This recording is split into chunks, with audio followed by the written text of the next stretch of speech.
So let's do a quick walk around of our project before we get started. It is a 1972 Chevy C10. And what we are tasked with doing is we have to make this thing an even better driver. So it's a really nice car, has a decent engine in it, it runs and drives. You see we got the big block in it, supposedly a 454, but we do not have air conditioning. So what we're gonna add is we are adding vintage air, a Holley serpentine system that will get rid of all of these accessories up front. Then we are also going to add some damper headlights. And on the inside, we're making really big changes. So now since we're gonna have air conditioning and we're gonna be riding with the windows up all the time, we don't wanna be smelling gas fumes all the time. So we are gonna get rid of the fuel tank, which is right here inside the cab. We're also gonna add Dakota digital gauges to it, a special Dakota digital vintage air controller for the AC, and we're going to add a custom sound audio radio to it, which will give us Bluetooth and all of the modern features of audio sound. This C10 is a little special because you can see it's a 72 C10, but it does have a newer step side bed on it. So it's a unique look. Some people like it and the owner likes it, and that's all that really matters. We're also gonna put a new grill in there because he had this thing painted and he wanted to change the grill. So a quick overview, we're adding Dakota digital gauges, vintage air with a Dakota digital controller for the vintage air. We are adding a Holley front runner setup. We're gonna replace this radiator and this mechanical fan assembly. We're gonna relocate the fuel tank from inside the cab to underneath the bed.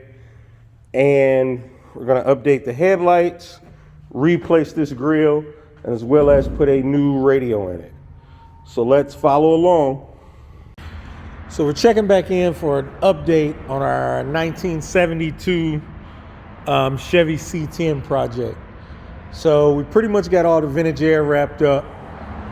We have the front runner set up on, and we need to complete some wiring. But before we complete the wiring, we wanted to get our gas tank in because we're doing a fuel tank relocation, which will take the fuel tank from inside of the cab to under the bed. So we had to remove our bed. So we pulled the bed off.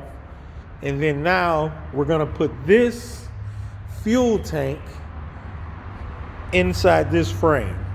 So it is a little bit too wide to fit in between here, in between this brace and that brace. So what we'll do is we'll take a piece of angle iron, weld it here and here to keep everything stable. Then we will knock these rivets off and move this brace. And then we will get our fuel tank mocked up in here. And then once everything is set there, we will then reinstall this back bracket and pull our angle iron back off, and then finish plumbing and wiring our fuel tank and keep going. So we'll check back in a moment with the progress. So we're still working on our fuel tank conversion here for our 72 Chevy pickup. So we got the tank mounted. And now, so this is you can see it's a tank seat tank, but we bought the kit from Holley. Let me try to see if I can zoom in. How do we zoom? Because, so if you bought one of these things recently, if you buy the Holley tank, so it's the Holley, but it really comes, it's the tank sink tank. So that's what it is. So this tank here is EFI capable, where it has a separate sending unit here. It has a baffle down in this tank and the hanger for the EFI rated pump and everything. But because this truck is still staying carbureted, the main goal was just to get rid of the gas tank from outside of the cab, because now we have vintage air, and we're definitely gonna keep the windows down. And that thing smells like, you can smell the gas vapors very, very strong.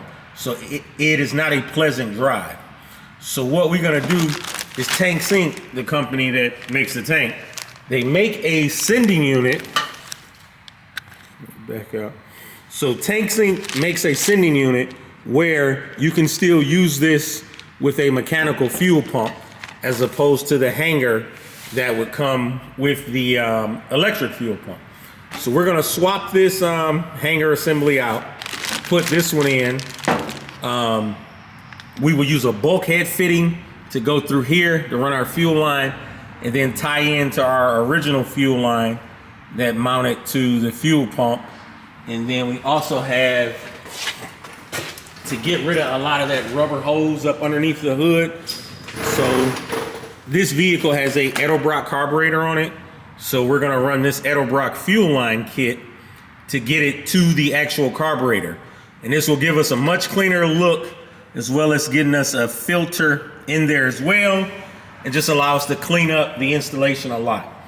So that's what we're gonna do. So we'll swap out the hanger, run our fuel line, plumb it up to the carburetor, and then for access through the bed, we are gonna use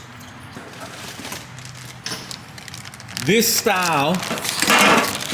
So this hole here that's covered with tape is where our filler net goes. So we're gonna use this style cap, and then Tanks Inc. makes a trap door. So we're gonna put that trap door in the bed, so the filler neck isn't sticking up through the bed. We will still get a flat surface there, and then all you have to do is open your trap door, and you get the thing in there. So let's get to work. Hey, so what we're gonna do next is we're gonna replace this old ugly rubber fuel line on this Edelbrock carburetor and replace it with one that's a lot neater, so we can get it to come down, and then we can run a fuel line that'll be completely tucked up out of the way. So we have our new fuel line mounted on, fuel line bolts on the side. It's got a filter there. We got some hose here, it's clamped on, going down to our fuel pump here. And then that, we have a, let's see if I can catch a better shot. So we have a tube adapter there, and it's going to another piece of rubber hose. So that is that. And we got all of that squared away. So we put our air cleaner back on. We can test our fuel system for leaks. That's next. Okay, so we got our fuel system is all done. This is our inlet screw-on tank. A screw-on cap. This is our sending unit. This is our pickup. So we got a -6 rubber hose supplying out to a bulkhead fitting, which is going to braided hose. We have our vent right there. That braided hose is secured along the frame rail right here, and our fuel pump wiring is attached to that. Both of those things are running through a grommet right there for our fuel pump wiring. And then now everything is all set here. So we're gonna put the bed back on, and then we've measured and drilled a pilot hole through where the center of this cap should be. And we have that in our pickup bed. And this is our trapdoor plate that will sit. That's our hole. So once we get the bed back on and we can see the cap through there, we will finish making our hole and then mount our plate. So we can get that all set. I don't believe it landed perfectly in between two these raised portions right here. So once we get it on, we will see exactly how it should lay.